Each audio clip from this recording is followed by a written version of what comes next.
good morning and welcome to the Fiber Broadband Association's Five for Breakfast. And welcome to our first episode of 2025. So it's kind of funny to say that when I was just on our 52nd episode. So we're restarting all again for the new year. And before we kick off, I'd like to thank Wesco, the platinum sponsor of Five for Breakfast. To begin with, I want to wish everybody a happy new year.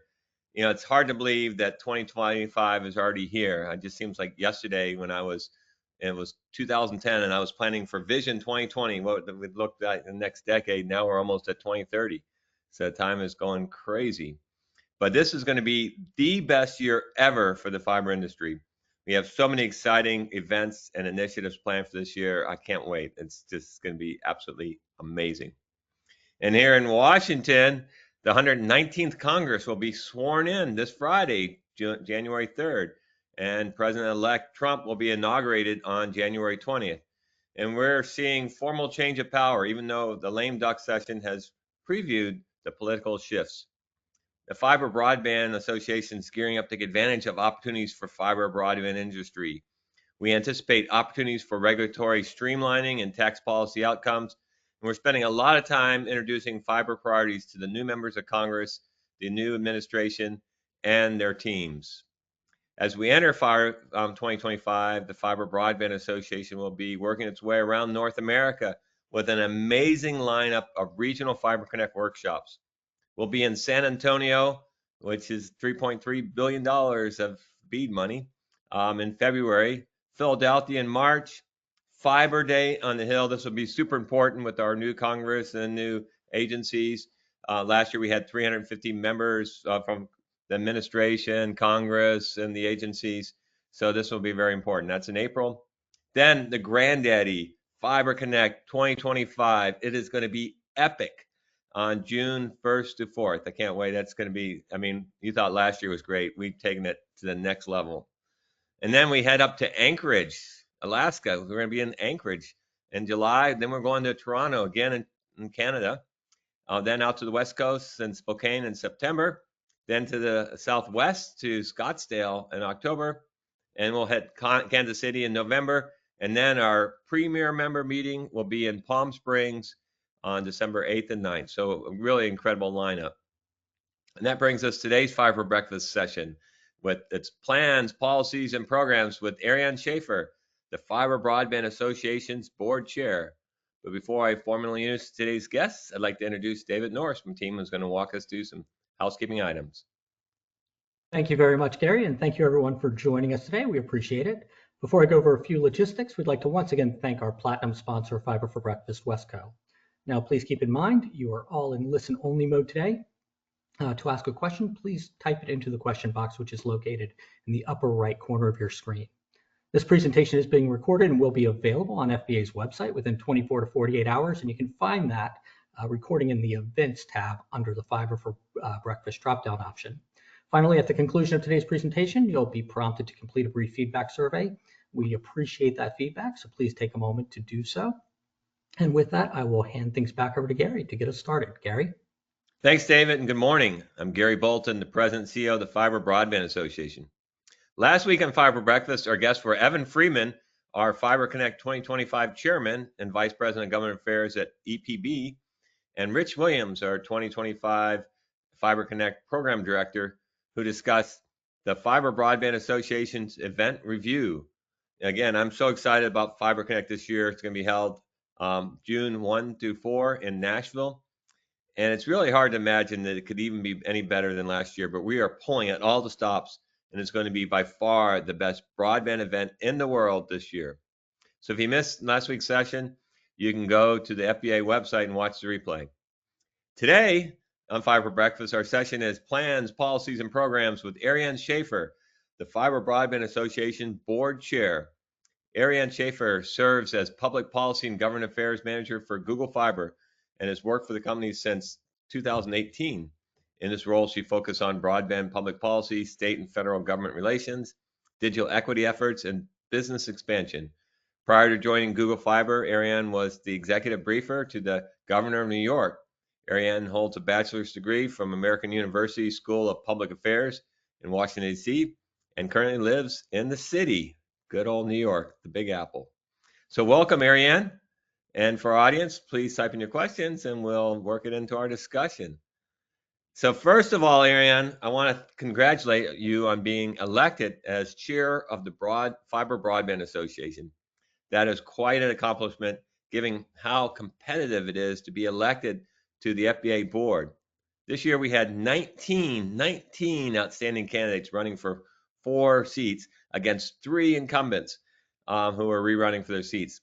Can you tell us a little bit about you think so many executives want to be on the FBA board, and what do you are you getting out of? I mean, what do you enjoy about being on our board? Hey, Gary, thanks so much for having me, first of all. I love the photo you guys showed because that was taken right after I was elected to the board of directors 2 years ago, which just shows, how much joy this has brought me and brings so many folks on the board. So thank you for using that photo because it really does emulate, what it really means to be here. An excited team working on a vision. Listen, a lot of folks ran this year. I think it means we have an incredibly healthy industry. We saw folks running execs from supply chain focused folks, deployers from all over the country actually installing the infrastructure with the construction teams. I mean, every part of the industry wants to be in leadership. And I think it really shows that FBA is the place that everyone knows is advocating and putting out research around what it means to be deploying fiber in 2025 and for the next 5 to 10 years. So I think it's a really good sign. Hopefully everyone who wasn't able to join the board this year reconsiders running or taking up a wonderful position in one of the 17 committees that FBA runs. I mean, we really need that leadership, not just on the board, but in every part of the organization. Soon to be 18. So we're looking at, from our premier member meeting, our artificial intelligence and emerging tech seems to be getting a lot of attention. So we're going to be spinning up our 18th working group. So there's plenty. And I think we ended the year with 1,020 of our member companies' employees working on these committees. So over 1,000 people in the industry that are serving on our committees and working groups. That's amazing. And that's huge. Like, we're not talking about folks that show up for like a monthly call where they just listen. I mean, these are folks that are,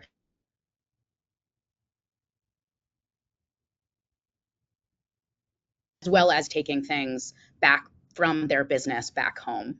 It's really incredible. So let's kick off talking about, so 2025. Now that you're the chair, let's talk a little bit about what you see as the key priorities for FBA in 2025. Absolutely. So I kind of see this in 3 main buckets here. I think about our priorities. First, build and strengthen the fiber community. Like we talked about, there's been so much engagement here, and we absolutely want to continue to strengthen. I mean, people, when they come to Fiber Broadband Association meetings, they are linking with people, with other businesses. I mean, business really happens at FBA events, right? I mean, Gary, you expanded to seven regional FBA conferences in North America. That's not counting all of South America and Latin America that we're working in. Companies are planning their customer meetings around these highly attended and valuable gatherings. I mean, we continue to be the place where not only advocacy, but business is really happening. Our board is going to continue to focus and dive even deeper into these incredible almost 18 committees, ensuring that our industry, our companies, and the individuals are all gaining valuable insights and experiences from these continued engagements they're having. Our committees are constantly publishing industry-leading work, and we want to continue to make sure we're pushing that far. I mean, these are the brainchildren of the smartest people in our industry who are doing the work on the ground, seeing this every day. So we want to continue to give them the resources and promote the work that we're doing here. The second is, I don't need to tell you, Gary, it's clear the markets have spoken, and fiber is a decision that many, many companies are making. When they are investing on their own dime. We're seeing companies like AT&T, obviously here at GFiber, Brightspeed, so many of these also fiber-only companies making these huge investments on their own dime. Even the cable folks are talking about converting to fiber. So FBA has done significant, well-sourced research demonstrating the benefits of fiber, and we really want to continue to find ways to strategically partner with folks all across not only our industry, but broadband industry in general. Leading me to the third major focus for us is expanding FBA's network into new areas. If you provide fiber service to the home, you should be a member of FBA, no question. So much of today's networks are built on fiber or have significant fiber investments through their network. So I'm thinking about utility and power companies, data centers, or these content delivery networks. Are these folks that can benefit from joining our community? I'd argue yes. I also don't want to forget about the importance of the in-home product manufacturers who are building the products that run on these fiber networks, right? The in-home experience for customers is critical. We want to enable customers to take full advantage of all of the products and services to enhance their in-home experience. So, here at GFiber and with FBA and across the industry, we're really putting pressure on the device manufacturers to build for the higher speeds that FBA and our member companies are delivering. The fiber companies aren't always able to demonstrate to the customer the full capacity because of speed degradation, degradation over older routers or TVs and other devices. So really looking forward to, relying on this high quality internet to ensure that great quality gets to the end user. Yeah, so one of the things that I'm always amazed is everybody at the Fiber Broadband Association, all 600 companies are all competitors. Whether you're competing against building manufacturing fiber or you're competing against electronics or deployment specialists or even a service provider, but yet when they show up at our events and our meetings and our board meetings, they all have an FBA hat on and all 100% focus on growing our industry, which a rising tide lifts all ships. And so that's exciting. Can you talk a little bit about how you have the board assigned to different working groups and how that works? Yeah, so every board member is a liaison to at least one, usually two of these committees. We have 10 board members right now, 18 committees, so most folks are getting 2 committees that they're a liaison to. The board is there, one, to relay information back and forth between the committees and staff and the board, but also to help the committee chairs for their individual committee really think beyond what they might be thinking for the year ahead, but what could strategically the committee also be thinking about to position themselves for the next 2, 3, 4 years. And that's kind of the role of the board chair or a board member who's the liaison for the committee, is to help really get the committee to think not just now, but for the future and how to grow and how to strategically invite other members into the conversation. So the board, one of the great things, so we try to have about half our members to be service providers and then the other half on the supply side to have a good balance on, representing the entire industry. And, if you look at the 4 people that got elected for this year, 2 were service providers and then the other one was supply chain, the other was fiber manufacturer. So again, kind of keeping that balance. So we have about half our board members are service providers from all sizes to big to small. And then we have, the rest are on, a wide diversity of suppliers, but also, very diverse from age, gender, different race. It seems like the board is highly diverse, but it also provides, kind of works together to provide a great perspective. So we're not just looking at things as a service provider or not just looking at things as a vendor, but looking at it holistically. Is that how you see things kind of in your board discussions? Absolutely. And one other thing I'd note is geography, right? Folks are on the board is all over the country. And I think it's important as we think about what it means to deploy fiber, right? A part of the debate sometimes, and I know we'll get to policy updates in a moment, is fiber the right decision in all of the country? And I think what's wonderful is we have, small, rural, fiber providers, and we also have medium and large fiber providers, both a part of membership, but also on the board helping guide strategic vision for the Fiber Broadband Association. So we're really thinking about how does fiber come into many, many different kinds of communities. And again, having both the manufacturer, the vendors, the supply chain, and the service providers all sit across a table, who are all very important leaders in their company, and strategically thinking about what does this industry look like, not just for our own company, but larger scale for what, 5-10 years. This is going to be in a post-BEAD world, in a post current infrastructure package funding world. Where do our companies strategically sit in the overall fiber community? It's really vibrant conversations when we're talking in the board, and you're also a part of many of those conversations as well. It's really exciting. I mean, the moment is now. We get to have these conversations right now. Well, it is a historic moment. And speaking of historic, the election has really put every company or every person in the country like, what's next? And what a perfect time for you as a policy expert to be leading the organization. So tell everybody, now as we go into 2025 with the new Congress, new administration, what should people expect, and what do we need to focus on for 2025 from a policy perspective? So I would say the only thing that is certain in 2025 is uncertainty. Right? I mean, we should all be ready to adapt to a changing marketplace, changing conditions. That's good policy work. I think it's also a reality of what we are going into, right? We are seeing a full Republican control of the federal government. So, things that we know we can expect. We can expect to see an effort in Congress and the agencies to roll back regulatory hurdles and streamline some of the processes to expedite broadband infrastructure deployment. We know that is going to happen. We know there'll be conversations around the supply chain and where things are getting manufactured.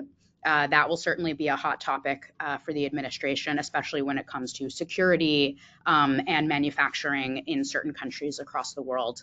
So those are kind of the two main buckets. I know that is not too detailed. I think anyone who is getting too detailed right now either has a ball that a vision ball I don't have, or knows more than I do. But those are the things I think as we're strategically planning for the incoming administration are the things that we know to be true. So one of the things I'm really excited about is that you and Marisa Mitrovic, our Vice President of Public Policy, amazing, really have a good game plan, and we're fleshing out our leadership on policy we're broadening it and expanding it from our 2 chairs to now 4. Can you say anything about kind of the new structure and how that is going to play out? Yeah, absolutely. So no surprise, policy is top of mind for a lot of folks in our industry right now. Like I said, with the changing in administration, we really want to be all hands on deck for not just our own companies, but the entire industry. Marisa is brilliant, excellent hire. She has been so wonderful leading the charge on the policy team here at FBA. And she is, like you mentioned, building out with these 4 co-chairs who are each going to focus on different areas that are strategically important for the Fiber Broadband Association, our members, and our overall message. So more to come on the specifics of the committees, but how it will work is anyone can join actively those working groups. These are going to be, like we talked about, a lot of back and forth, a lot of iterating, a lot of ideas, whereas the full policy committee is going to be broader on all the topics. The working groups will be very specific based on either in real time needs we need to address right away, or longer term, very specific goals, ideas, or policies that FBA would like to implement. And again, similar to the board, we saw a lot of interest in those co-chair positions, which is absolutely wonderful. Folks want to get involved from all parts of the fiber industry, from supplier, vendor, manufacturer, and of course, the internet service providers as well. So one of the great things about our members, our 600 members, is that our policies are consensus driven, right? Everybody's looking for the how to drive the fiber industry forward and be a good stewards of what we're trying to do to connect every American with fiber by the end of the decade. So what's interesting and I think amazing is that of our 600 members, everybody has the same voice. So if you're a multi, tens of billions of dollars of revenue company versus a small little operator or small supplier, you still have the same voice. And so how, tell us a little bit why that's important. Yeah, I mean, well, really a testament to your leadership here, Gary. I mean, driving the vision of what a fiber future could look like. I mean, it's, everyone wants to get on board with that mission. Of course, there are going to be side conversations around, some of the minute details on how we best share that voice. But it's pretty clear at this point, right? Like, we don't have a lot of infighting in our trade association. And I think that's a testament to how clear the vision is in the industry, in making decisions that people in our are making in their own companies. And it's really important, when we go to the Hill or go to the administration and say, we are representing many, many hundreds, over 600 member companies across the entire United States, and we all believe this one message, it's really powerful. And so, yeah, it's incredibly important to have everyone on the same page and really marching to the same beat. So we're going to get off to a fast start. As soon as Congress gets barely in their seat, we're going to be holding our first ever public policy summit. Can you talk a little bit about that? Yes, we're so excited. This was a brainchild of you and Marisa. We're really excited. The first ever FBA Public Policy Summit will be held February 26 and 27 in Washington, D.C. The 26th will be a day for FBA members to gather with key opinion formers in Washington on broadband, from the FCC to the Capitol Hill to the administration. And the following day will be visits to the Hill.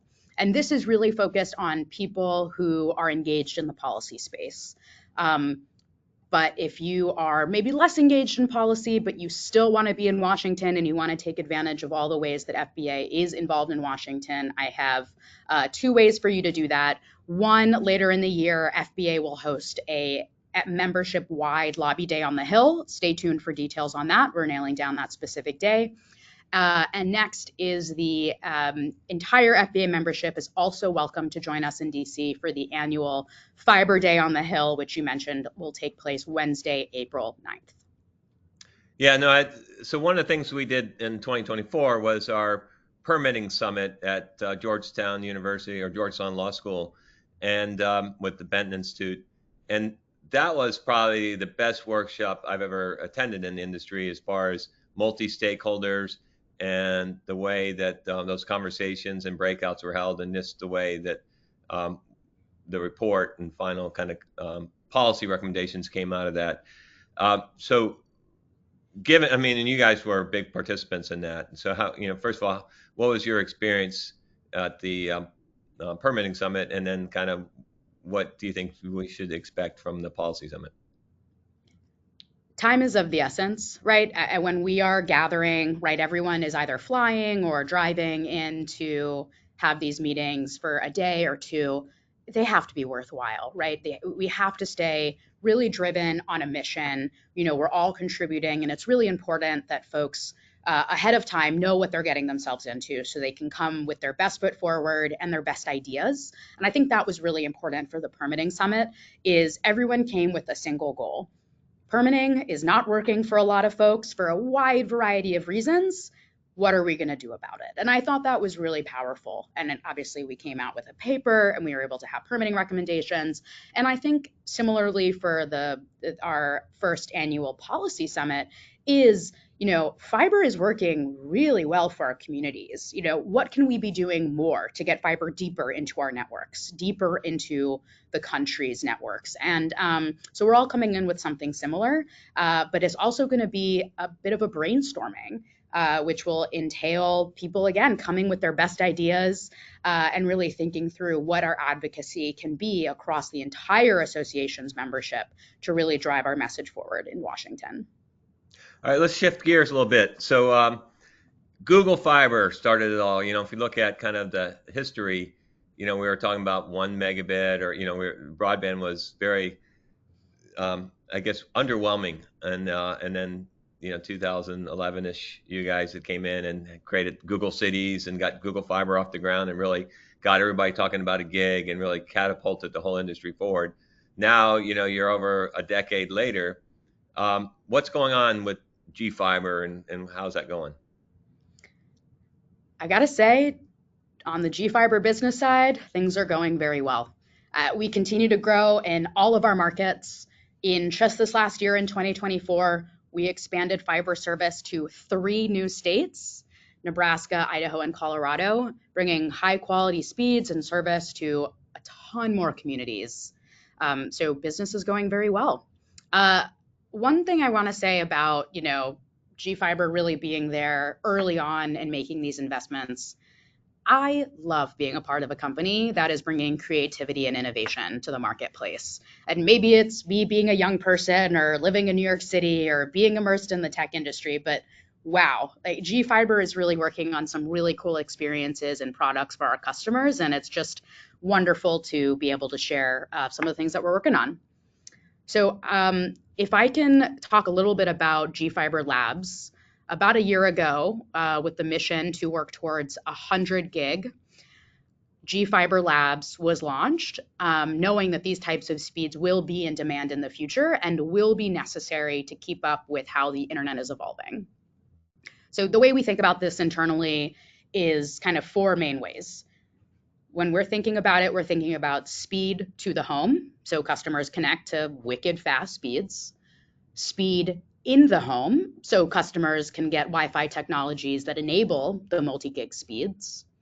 A powered up network to enable a resilient network that continuously self-optimizes.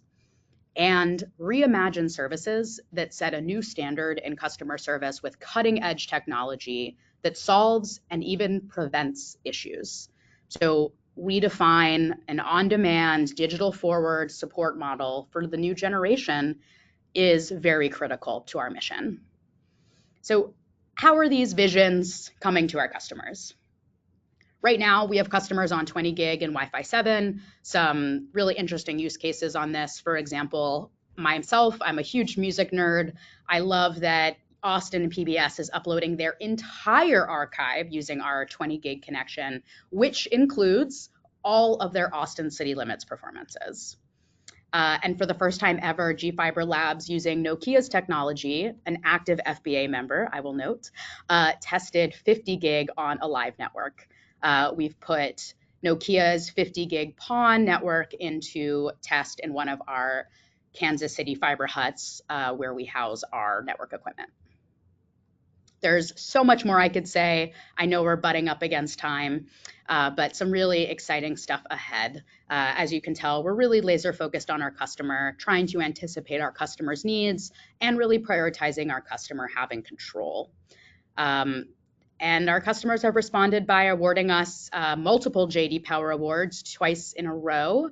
And we have some big stuff on the product lineup getting announced next year. You see on the screen, if you are interested in helping turn our vision into reality, please let us know. Here we have our kind of 3 main areas where we're always looking for suppliers. You can register or sign up to be a supplier with us at fiber.google.com/supplier. Again, that's fiber.google.com/supplier. I will note registration does not guarantee that a direct relationship will be established between your own company and GFiber, but it does allow us to learn about your company and what you have to offer. Sounds like you'll make your lawyers happy with your disclaimers. But Ariane, thank you so much. We're so excited for you to be chair this year, and just having a policy expert going arm in arm with Marisa and Crystal and Tom and all our policy experts. It's going to be absolutely fantastic. I'm looking forward to that. And we hope that you guys all join us next Wednesday. We're going to have Vineet Engar, the Louisiana State Broadband Director, who's going to discuss Louisiana's broadband expansion and BEAD, the first mover update. And it's really exciting what's going on. Louisiana's already put in their final proposal, and they're off to the races to really get everybody in Louisiana connected with fiber. So thanks everyone. We'll see you guys next week.